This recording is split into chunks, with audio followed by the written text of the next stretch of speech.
Welcome home to USA Global TV and Radio. Ours is a place where dreams take flight, voices are heard, and stories are shared. This is where cultures meet, connections are formed, and ideas are transformed into action. This is your destination for authentic storytelling, diverse perspectives, and meaningful conversations. We're where global stories unite and bridges are built beyond all borders. Discover our world of education, entertainment, hope, and inspiration. Together, we're building bridges worldwide. Subscribe to our USA Global TV channel and download our USA Global TV app. Be our guest or join our team. Visit usaglobaltv.com. With heartfelt thanks to our executive producer, Dr. Jacqueline Kerbeck, music scored by Yifei Tang from Cloud Road Music, creative direction by Paul Garcia, and I'm Al Cini, and I'm very proud to be part of the USA Global TV and Radio family. So join us here at USA Global TV and Radio. Make us your home for global connection. All rights reserved. This video and its contents are the exclusive property of USA Global TV and Radio. Unauthorized use, duplication, or redistribution in any form is strictly prohibited. Thank you for being a part of our global community. Let's inspire together. Hello and welcome to USA Global TV and Radio, where we provide world-class education, entertainment, hope and inspiration. Our show today is Talking Heads. I'm Caroline Heward and I'm one of 5 Talking Heads expert presenters. I'm a TV presenter on USA Global TV and Radio, as well as the resident therapist. And I'm also known as the Harley Street Stress Expert. And I'm an expert presenter in today's topic, which is part of the Mind and Body Connection series. Our topic today, which is my 83rd episode, is pills, pain and pretending. Are we numbing life instead of healing? So let's begin. We tend to pop a pill for each pain that we experience. It's become a norm that if we have a headache, we pop a pill. If we can't sleep, we pop a pill. We're generally treating symptoms. Does this sound familiar to you? Is this something that is commonplace for you, for a member of family, for somebody that you're close to, for a sibling, for a friend, for somebody that you regularly see and spend time with?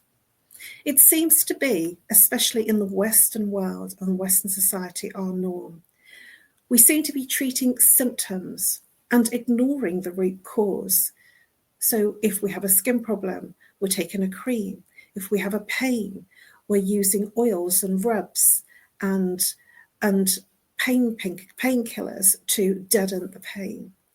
But I ask you, why is the pain or the symptom there in the first place? Is it covering up emotional wounds? Because emotional wounds can be buried underneath the prescriptions, because it masks and puts us into a space of resilience. The bravado of I'm fine silently makes our suffering masked. It silently suffers underneath all that masking of symptoms. Are we truly healing, or are we just numbing the pain? We're going to take an honest look today and our growing dependency on medication and our over-emotional expectation of being able to cope with the truth. So are we becoming emotionally disconnected through over-medication? It's a question that I want you to ponder on. Are we becoming dependent? Are we becoming emotionally dependent through a prescription medication?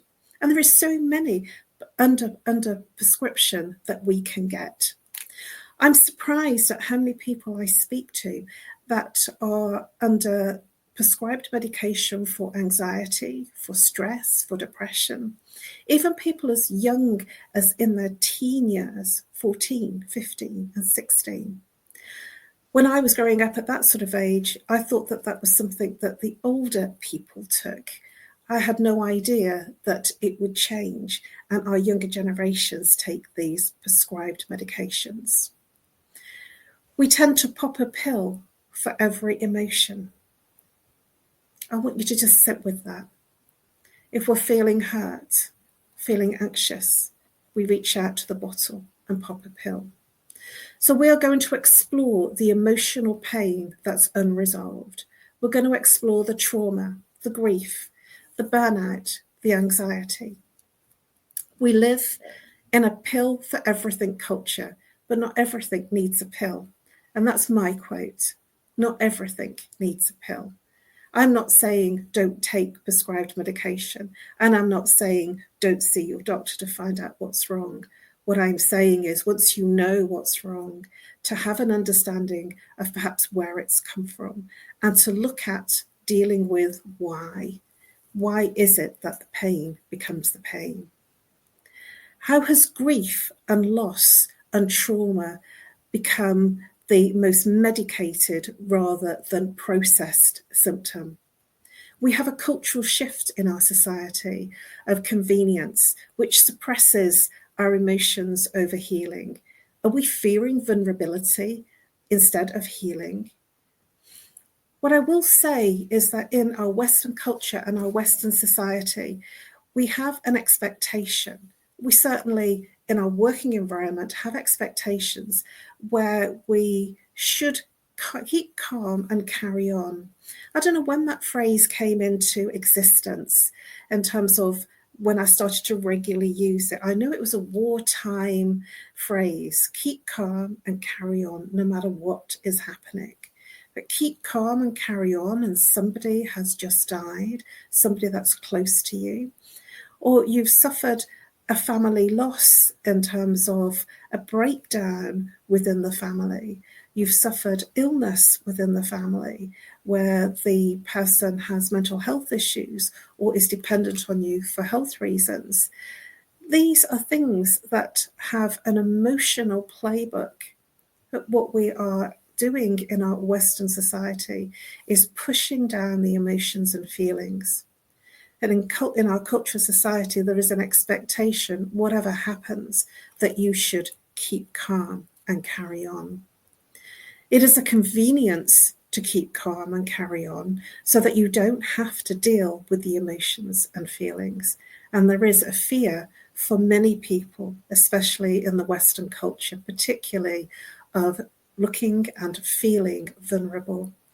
It is not a good look to feel and look vulnerable, and yet it is the most human experience, that level of vulnerability through life, because life hits us. Life has its own challenges. We can't not go through life and not feel vulnerable in times of stress and life changes, such as sickness, death, and when people break down in their relationships, their friendships, marriages, these are almost like a bereavement, but with the person still being alive. And it is okay to feel vulnerable in times like this. But what is society saying to us? That we just have to carry on anyway. We just have to almost be automated like a machine, that we're not allowed to feel vulnerable or painful. And so it comes out in all sorts of ways. It comes out for some people in that they get angry at other people, or they lash out, or they're blaming, or they're criticizing someone else because of something that's undealt with within them. Have you been subject to somebody lashing out at you and almost throwing their toys out the pram every time you do something little that might not be appropriate for them? I've been guilty of that in terms of experiencing that when something is going wrong for someone, that I've been at the brutal end of somebody's punch bag, and it's not a pleasant experience. Do you ever get the experience where people have thrown their toys out the pram at you? They're threatening you. They're saying, I'm going to leave. I'm not doing this if you don't do this. This is how it's coming out, an unresolved emotion, an unresolved anger. When we are angry about something and we're not dealing with that anger, when we suppress it, it gets expressed in our external environment at others and at situations and experiences, which is really nothing to do with the other person. Everything is expressed as part of what you're not dealing with. Grief is not a disorder. It's not a disease. It's a sign of it's not a sign of weakness. It is an emotional, physical, and spiritual necessity. This is a quote by Earl Grolman. Let me read that again to you. Grief is not a disorder. It's not a disease or a sign of weakness. It is an emotional, physical, and spiritual necessity. Earl Grolman. When a grieving happens in whatever way that it does, and we can go through a bereavement or a grieving process, even when somebody has been diagnosed with a terminal illness, something like dementia, Alzheimer's, because that person is dying at each stage of that illness. And so even though the person is alive, the person is dying right in front of us because they're losing what's truly them and what's truly who you were with them and the relationship. And so we have many grievings when somebody has been given a terminal diagnosis that is difficult for the family, for the friends, for the relationships to deal with. Society has this pressure, and it is a pressure to keep going, and it creates emotional suppression. And what I mean by that is if you feel like you just want to scream or cry in anger, in upset, in sadness, it's okay. It's absolutely okay to do that. Instead of treating the symptoms, not the root cause, it's completely okay to feel that sense of expression of your emotions. Why do people make it wrong to express our emotions? Because we are generally a society, certainly in the Western world, that we don't handle somebody else's emotions really well. We probably don't handle our own very well, and so we don't handle other people's emotions. And so there is a fair weather saying, how are you today? And many people turn around and say very quickly, it's almost like a knee-jerk or an instinctual reaction, I'm fine. But when somebody says, I'm fine, it's really not true, because you wouldn't say I'm fine and mean it. And even if they're not fine, if you say it again, how are you? They might turn around and say, I'm okay. Ask a third time, how are you? And then you might get a true answer. You might get a real answer. It is emotional. There are physical and psychological consequences of masking the symptoms of emotional pain. There is depression as a side effect, and there are all sorts of side effects related to taking prescribed medication. I don't have a huge downer on people taking medication. It is not my path of taking medication and treating symptoms. And at the same time, I understand and totally respect when somebody is taking medication for symptoms that it is their path. What I question and what I ask is, what's it in relation to? What is that skin problem in relation to? What is the high blood pressure in relation to? When you suddenly get something and suddenly it disappears, what changed? Because our body is expressing what we are not dealing with. When you suppress it, it expresses in your body and in your physiology and in your emotional and feeling sensitivity. So I question and I invite you to look at when you are popping a pill for something, for a symptom, maybe you can't sleep, to just look at your life. And sometimes it's difficult to look at your life, and sometimes it's challenging to look at why, because it's so much easier to pop the pill. And I didn't change until I worked for a company called Holland and Barrett, and I was only 27 at the time. I worked for Holland and Barrett as a manager, and I was really interested in the health regime and in all the different supplements and health alternatives that could be used. I was extremely explorative, and I took a lot of interest in all of the training. And at 27 years old, I realized that the pill that I was popping for the antibiotics wasn't solving the constant throat infections and tonsillitis. And it was in that space that I started understanding why the tonsillitis was the tonsillitis, why it kept repeating, why I had irritable bowel syndrome, what was creating it, what was my reaction. And now I'm much more self-aware of my personal reactions versus what I'm actually feeling and experiencing from a symptom basis.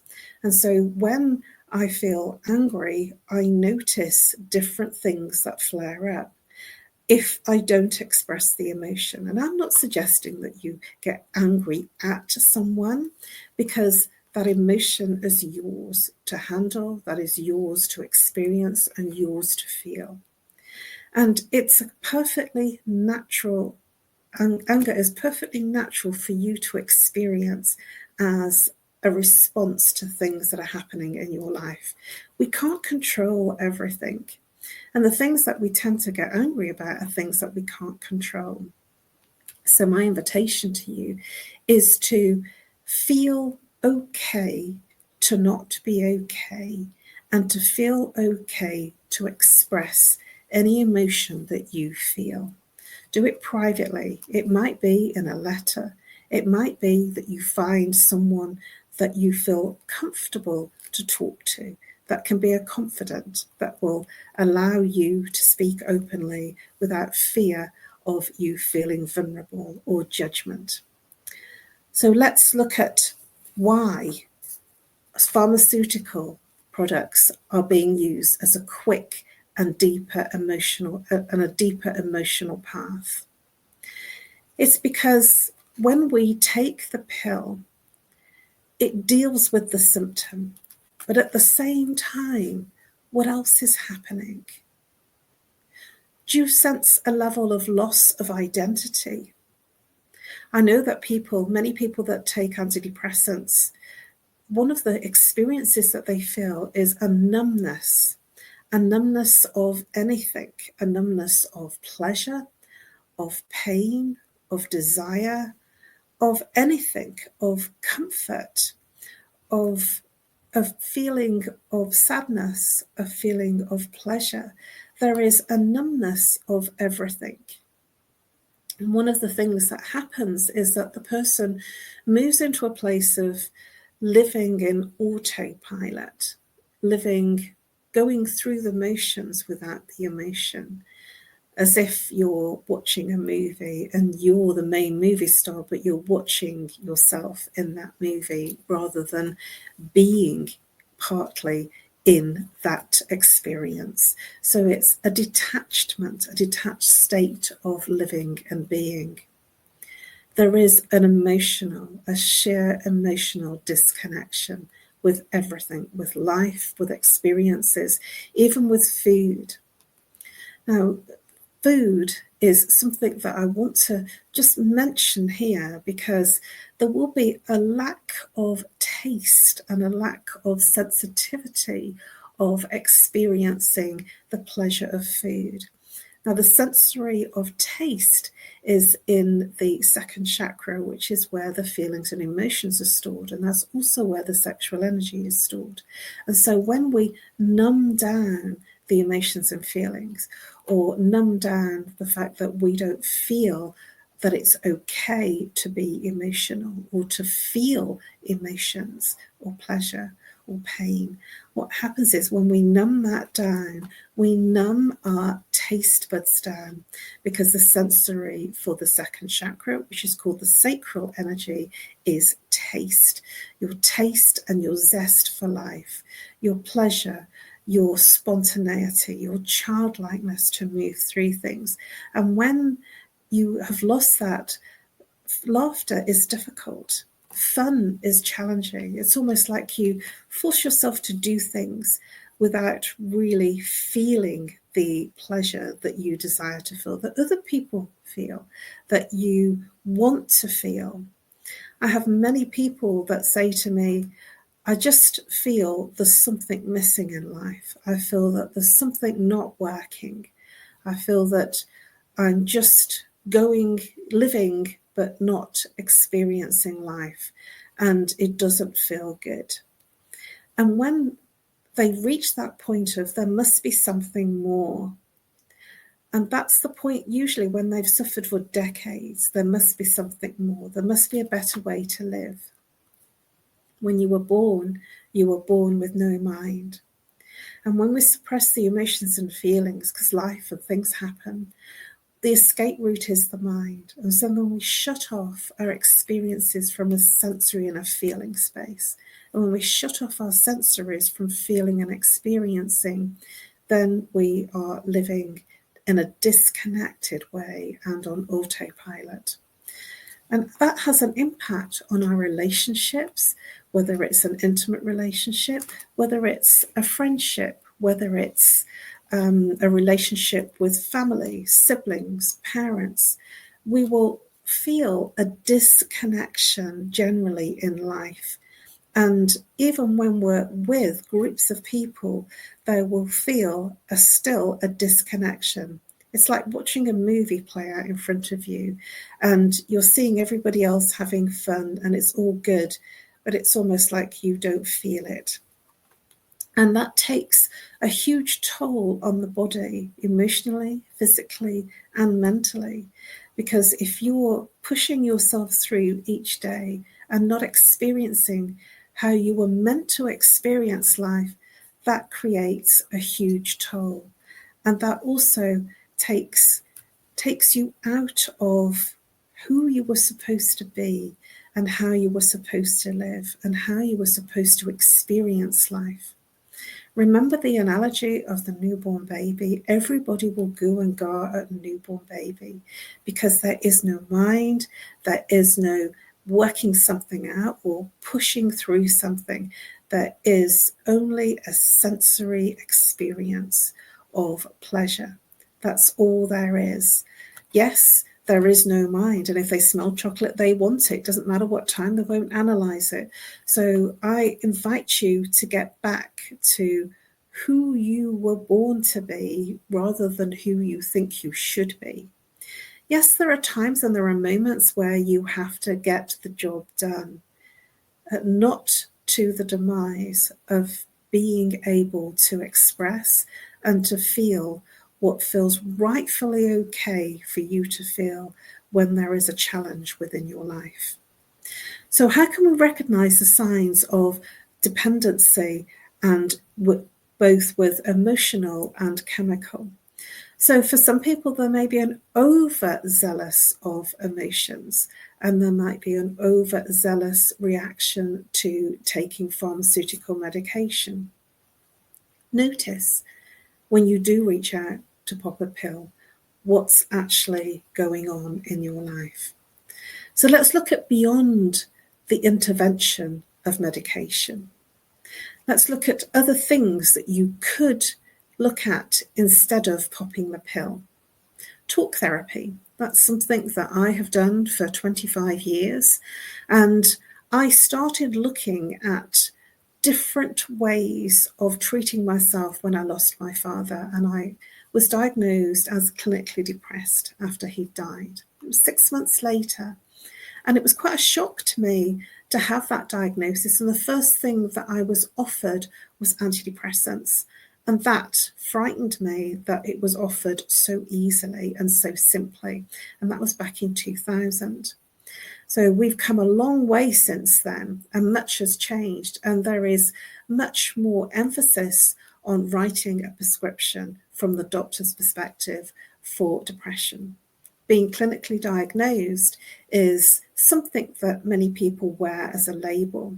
It horrified me, and so I started to look for answers. And in looking for answers, I found my solutions in new training and a new career.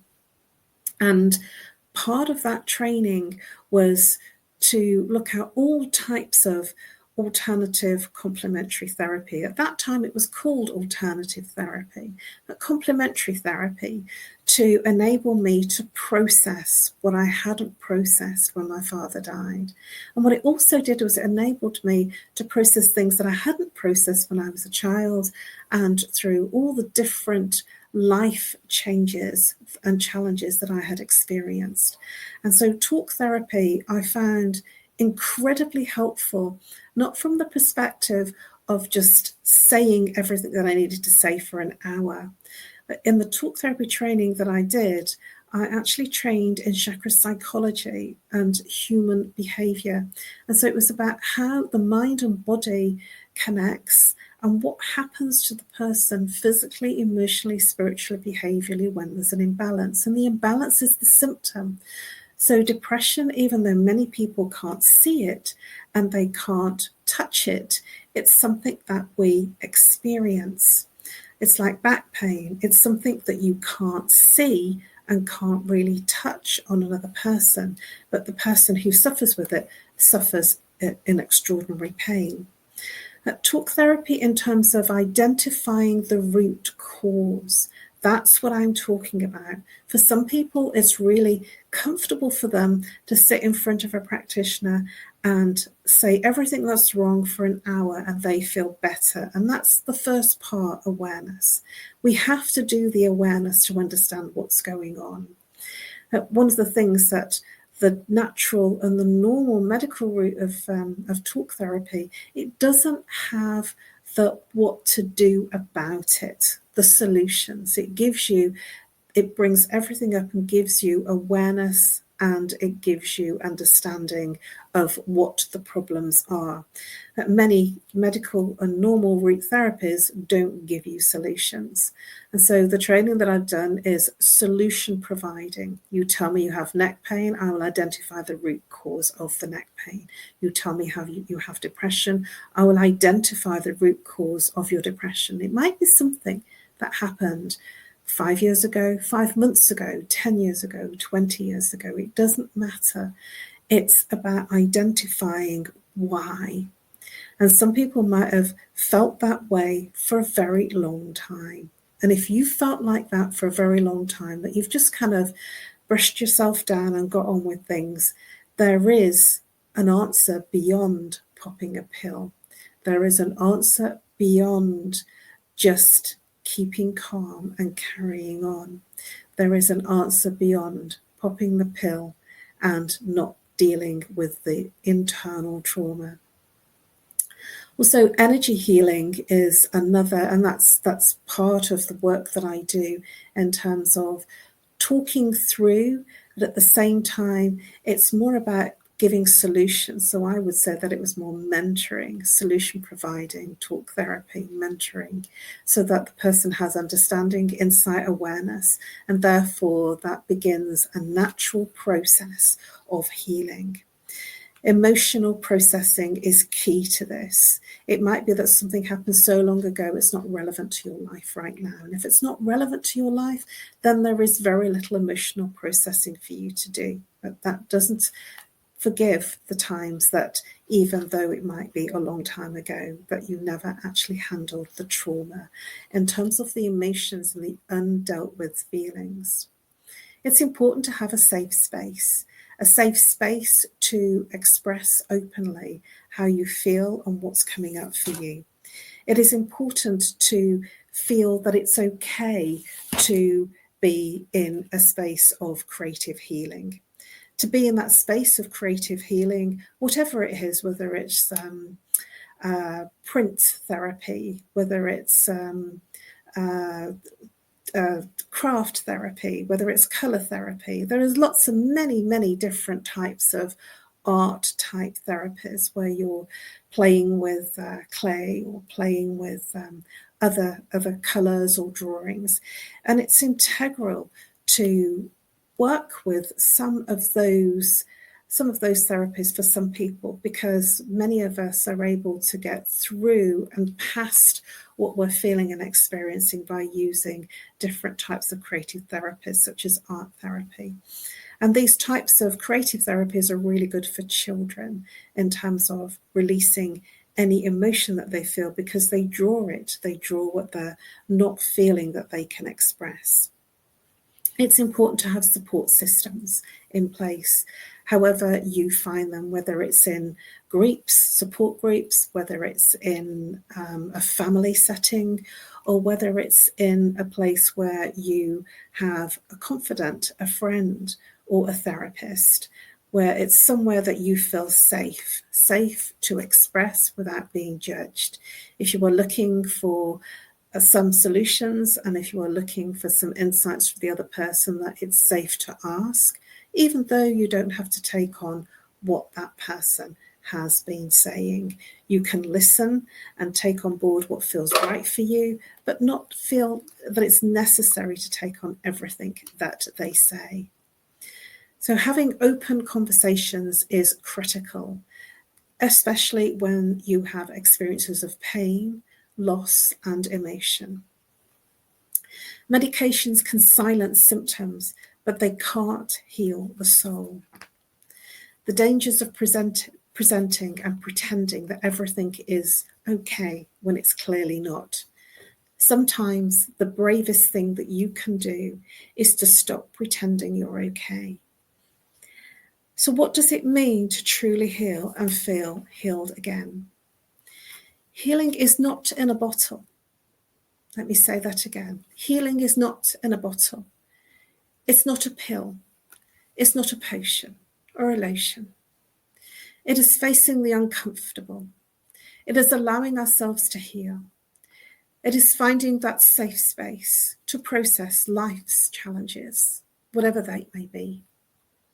It is to move beyond the masking of the pain and start honouring the journey of emotional recovery. Pretending might keep us functioning, but the true healing helps us to find the first step. Choosing truth over temporary relief is the bravest thing we can do to feel and to deal with our hugest challenges. Thank you for your interest, and thank you for your attention. Please subscribe to USA Global TV and Radio, where you will find all of our Talking Heads episodes under the playlist Talking Heads. I believe I've been a Talking Heads expert for probably about 3 years now. I'm not sure. Next time I come on my episode, I will check. I certainly know that I've done episodes in 2022, 23, 24, and this year. Please subscribe to our YouTube channels. We have been awarded the Silver Creator Award and gained over 100,000 subscribers on our main channel. You can find all of our Talking Heads episodes under the playlist Talking Heads. Please do reach out to me if I may be of service to you in any way. You can contact me on, if you're international, +44. If you're local, 07523 120 189. Please download our app, USA Global TV and Radio, and be part of the global family, bringing hope, education, inspiration through storytelling. And it's available on Amazon Fire, Roku, Android, Apple TV, TikTok, and X. Thank you so much for being part of your healing journey with me today.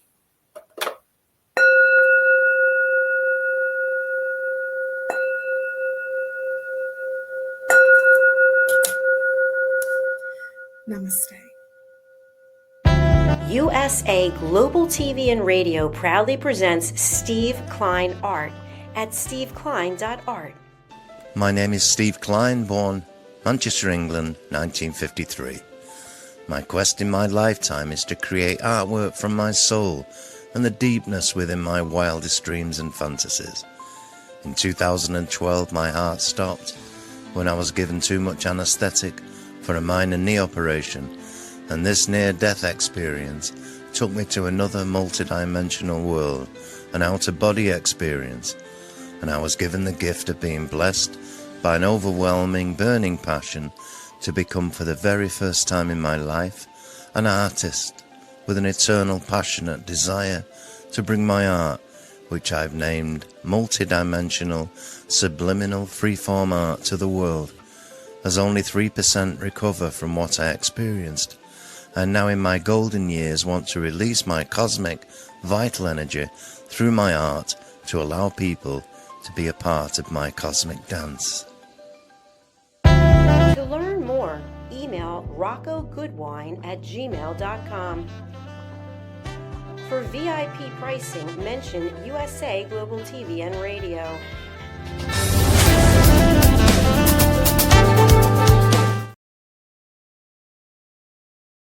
Thank you, viewers and listeners of USA Global TV and Radio, for joining us today.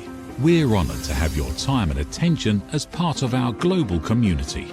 At USA Global TV and Radio, we believe in the power of authentic conversations, meaningful connections, and creating a world of possibilities together. Want to be part of something bigger? Join our team of elevated listeners at usaglobaltv.com, a space where your voice matters and your ability to listen transforms relationships. Stay connected with us across all our platforms for thought-provoking discussions, expert insights, and empowering stories. Subscribe to our channels at youtube.com/c/usaglobaltv. Follow us on social media and explore the endless opportunities we're creating for growth, learning, and inspiration. Together, we're not just broadcasting. We're building bridges and changing lives, one conversation at a time. For inquiries, contact us at info@usaglobaltv.com. Music by Johnny Dyes. Produced by Executive Producer and Director Dr. Jacqueline Kerbeck. Voiceover by Mike Porter. Creative Direction by Paul Garcia. All rights reserved. Copyright 2025. Visit usaglobaltv.com to view our full terms and conditions.